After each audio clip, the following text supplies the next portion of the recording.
পুড়ে গেল কে? আমি নিশ্চিত ওকে সাপে কামড়িয়েছে। আর একা আর পারলাম না, এখানে সাপের আড়ত, দেখে শুনে পা ফেলা যায় না। না, সাপে তো কামড় মারেনি, আমি নিশ্চিত শালা অজ্ঞান হয়ে গেছে। যাই, আগে গাছের ব্যবস্থাটা করি।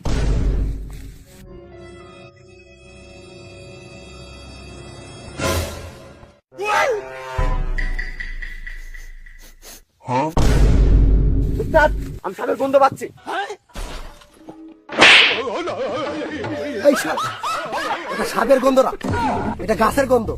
তুই যে অজ্ঞান হয়ে